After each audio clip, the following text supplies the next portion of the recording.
Во ім'я Отця і Сина, і Святого Духа, Христос рождається.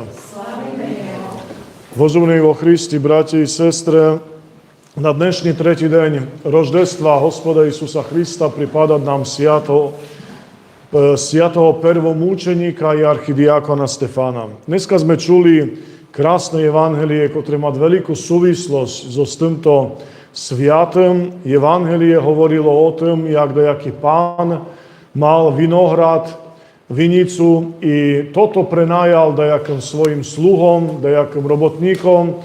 I potom, jak prišiel čas, ktorý trebalo už dati toto plode, żeby si inkasoval svoju prosti dajakú mzdu, ktorú toto najomné, no tak poslal svojich inakších sluhoch k tým robotníkom i oni toho človeka, ktorý prišiel, toho posla zbili, potom poslal ďalšieho, toho zabili, proste tak už pánša nazlostil a si povedal, že pošle svojho syna, že môže sa ho budú bojati, no tak ho poslal i oni toto robotníci si povedali, tak toto tu je nasledník toho, čiže my keď by sme toho zabili, to znamená, že už jeho vinohrad, tá vinica zostane pre nás, za to, že jak tamten by sa minul, tak už nemá komu dati toto vinicu. I tak zabili tohoto syna, toho pána a pán sa potom nazlostil, zobral vojakoch, dal pozaperáty, vyhnal týchto robotníkov zo svojej vinici a vinicu prenajal druhým robotníkom. Tu, bratia i sestry, je veľká súvislosť v tom, že tak aj Gospod Isus Hristos nás tu dal na zemľu, že by sme Bohu slúžili. Nič to tu je na zemli, nie je naše. Všetko patrí Bohu. My sme len toto, ktoré robíme na toti vinici pre Hospoda Boha i samozrejme pre svoje spasenie. A tota vinica, to je tento švit.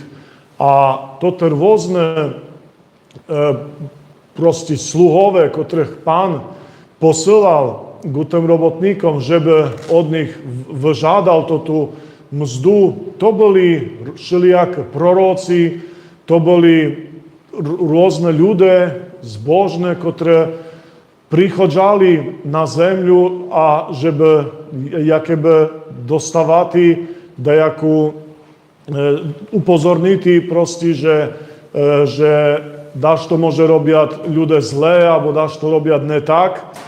A nakonec poslal, keďže všetkých tých pozabíjali, napríklad židovský národ, mali prorokov, oni všetkých buď pozabíjali, alebo ich nesluchali, nerešpektovali ich a nakoniec poslal Hospod Boh svojho syna jedinorodného, ktorého takisto, jak známe, Žide zabili.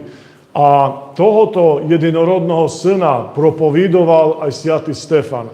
Svätý Stefan bol presne tým služobníkom Božím, ktorý, dotrimal Božú voľu, ktorý oddal sa do služby Hospodu Bohu. Svätý Stefan bol archidiakon. To znamená, že po sošestí Svätého Ducha Vín pomáhal pri tých svätých liturgiách, tých prvších takých večeriach lásky kolo svätých apostoloch. I Vín bol to mladý človek, pomáhal aj ľuďom rôznym, takú nejakú sociálnu službu konal. No ale bol to bárs zbožný človek i to sa Židom neľúbilo i z toho dôvodu snažili sa i na ňoho dašto najti, što by bolo možno dašto nedobre, že by ho mohli dajak nachytáti, tak jak aj predtým Krista, spasiteľa, snažili sa dajak chytiti vo vreči, podchytiti, že by dašto povedal nesprávne. A raz tak sa rozhodli, že zabijú Štefana, bo už naozaj bárs veľkú takú činnosť, takú misijnú konal a voveli ho za místo, že ho budú kameňovati. I odrazu videli, jak svätý Stefan sa rozžiaril, jak jeho tvár sa rozžiarila jak tvár anhela i він začal im hovoriť rôzne veci, kde hovoriť o tom, že naozaj Kristus príde na zemľu. To znamená, celý starý zákon, všetko toto, jaké by vin im vytknul. Presne toto, što oni nechotili čuti, že jak oni nedotrimujú Boží zákon. Bo tu na jednej strane boli veľkýma proste učencami, dotrimovateľami zákona, na druhej strane vin ukázal a povedal, jak oni vyhnali prorokoch, jak ich pozabíjali, rôznych ďalších. A nakonec aj Hospoda Isusa Krista takisto, že Žide zabili. Bolo to rik, inakšie posošestí Svätého Ducha. A toto, jak oni čuli, jak vin vlastne im povedal pravdu do očí, že jak sa nebojal im povisti pravdu do očí. I jaký bol pripravený položiť aj život za Hospoda Isusa Krista, tak naozaj oni po tým obrovskú nervu dostali i začali šmariati do neho kamíňa i nakonec ho aj ukameňovali, zabili.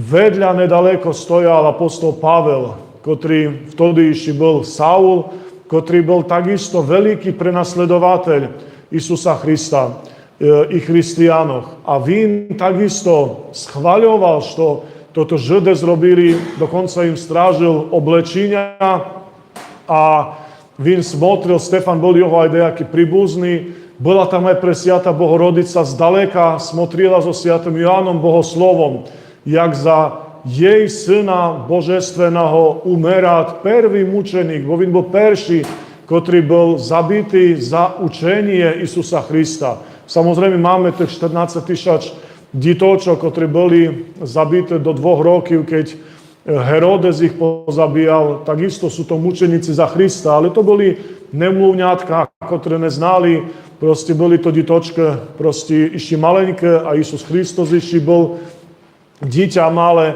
takže ešte to sa nepovažuje, že to boli jakéby mučeníci za učenie Isusa Krista. Ale Stefan, vin umer skutočný za to, što Hristos hlásal, za Hristovo voskresenie. Tiež to bol molodý človek. Mých si dati povisti, byť ticho, mých môže šamati dobrý a všetky by si ho vážili. Ale vin išol za Hristom i nebojal sa, že by dajak toho Hrista zradil a išol umrti za Isusa Hrista. Bratia i sestre, bardzo jednoducho si hovoriť, že umrti za Hrista. Hej, mnoho ľudé, molodé, staré, ženy, deti proste poumerali za Hrista, ale toto, što zrobil Štefan, to bolo dašto vynimočné, pretože dovtedy nikto nebol zabitý za Hrista.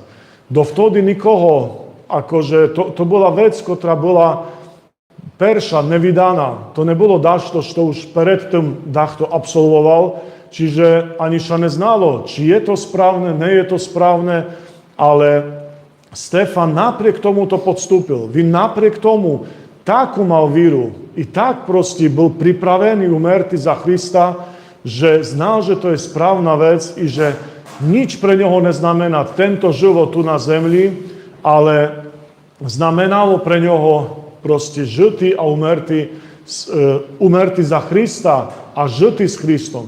Perše umer a až potom žil. Ne, perše žil a potom umer. Bo keď človek žije si užívať život, hej, vo v tomto, tak to je jednoducho, tak im si užil život, tak už teraz môžu umerti. Aj to za Krista je ťažko umerti. Ale keď takto je molodý, kto začínať proste mať život pred sobom a jeho majú zabitý, no si predstavte, jaké to musí byť strašné.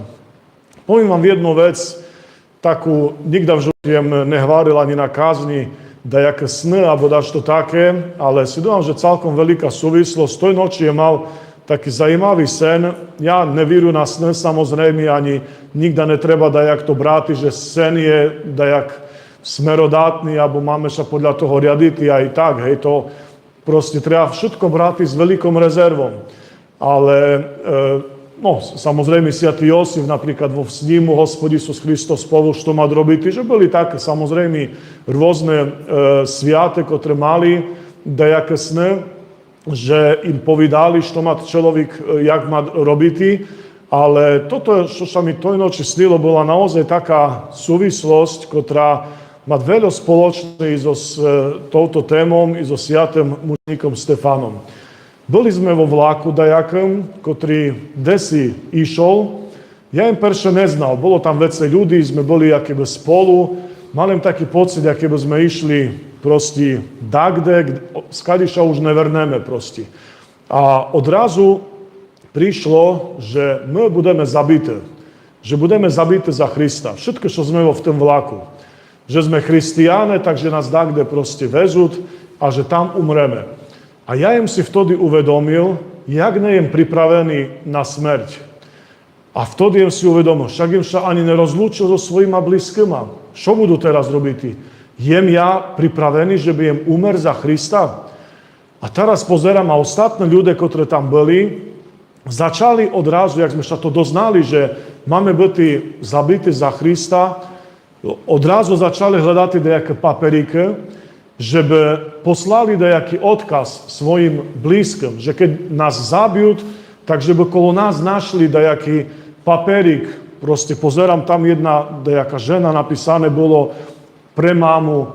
Hej, a ja si vtedy uvedomil, že pre pána Jana, však ja idú umrti, nikto ani o mi nebude znatý, ani jem deti nepozdravil, ani so ženou jem sa nerozlúčil, ani s rodinou. Jak ja môžu umrti teraz, keď vôbec na to nejem pripravený? A vtedy taký strach sa mňa proste zmocnil, že fakt im neznal, čo robiť. Začal hľadať nejaký papír, že by im aspoň dašto napísal. Proste v taká úzkosť, taký nepríjemný pocit jem z toho mal. A vtedy jem si uvedomil, že sa storhnul, zbudil, že jak ten Stefan proste musel byť vyrovnaný so svojou smrťou. Ja im vôbec nebol pripravený, vôbec im nebol vyrovnaný a jem to bars ťažko prežíval a jem sviašteník, že naozaj aj hlásam, vyšidujú o tom, že treba veriť v Krista, treba proste položiť život za Krista. Čítame mučeníkoch, sviatých, všelijakých a keď to na mene prišlo, tak bym proste taký strach sa mňa zmocnil. A Stefan s obrovskou radosťou išiel do toho. Він s radosťou jeho tvár vosiala, rozjarila sa, jak anhela. Він s radosťou umeral za Krista. Він mal obrovskú víru. Jeho Kristus proste prijal, korunoval i vtedy proste im si uvedomil, že naozaj za Krista umrti to je veľká česť, ale treba byť pripravený na to. A my tu na zemi máme to dosť ťažké, samozrejme každý jeden z nás to má ťažké, ale práve toto mi bolo takým, jak sme my nepripravené. I za to sa treba pripraviť nelen umrti za Krista, ale takisto žiti životom, ktorý je Hospodu Bohu uhodný, ktorý v peršom rade, že bol Hristos na peršom míste u nás, tak, jak bol u svätého Stefana, tak, jak bol u svätého Teodora načrtaného, ktorého dneska takisto pamäť prázdnujeme, i ktorý bol za Krista vlastne mu na tvár mu tak, keby vytetovali, alebo takým želizom proste vypalili rôzne hanlivé slova za to, že він propovidoval Krista, ikona a tak ďalej. Čiže to boli ispovedníci, ktorí naozaj ľúbili Hospoda Boha i záležalo im nelen na Bohu, ale aj na svojim životi, a to ne na tomto životi, ale na životi budúcom. I ten budúci život, bratia i sestry, je najpodstatnejší. Ten budúci život máme sa na neho pripraviť práve tu teper. Pre Stefana, pre Teodora to nebol problém. Oni naozaj s veľkou láskou išli za Kristom, za Hospodom Bohom i naj budú nám v tom príkladom. Aj keď Stefan bol mladý chlopec, mal život pred sobou, ale dokázal život svý obetovať pre Boha. naj bude nám v tom vzorom, že by i my sme tak svoje životy obetovali Hospodu Bohu i nič, že by nebolo podstatnejšie, jak pravi Hospod Boh vo v našom živote. Naj nás Hospod Boh blahosloviť i ten novoroždený Spasiteľ, za kotroho i Stefan umer, naj nás takisto vede vo všetky dni našeho života až ku Carstvu nebesnomu. Amin. Hristos raždajce.